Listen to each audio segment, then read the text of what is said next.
Praise the lord. ఈ రోజు దేవుని వాగ్దానం. నీవు సజ్జనుల మార్గమందు నడుచుకొందువు, నీతిమంతుల ప్రవర్తనలను అనుసరించుదువు. సామెతల గ్రంథం 2వ అధ్యాయం 20వ వచనం. జ్ఞానుల సహవాసము చేయువాడు జ్ఞానం గలవాడు అగును, మూర్ఖుల సహవాసము చేయువాడు చెడిపోవును.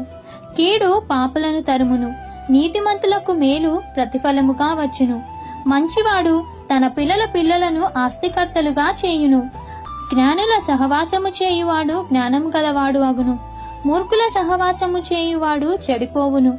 కీడు పాపులను తరుమును, నీతిమంతులకు మేలు ప్రతిఫలముగా వచ్చును. మంచివాడు తన పిల్లల పిల్లలను ఆస్తికర్తలుగా చేయును. పాపాత్ముల ఆస్తి నీతిమంతులకు ఉంచబడును. కాబట్టి ఈ దిన వాగ్దానం మీ అందరి జీవితంలో నెరవేరాలని కోరుకుంటూ దేవుని సువార్త పరిచర్యలో మీ సహోదరి. ఆమేన్. God bless you.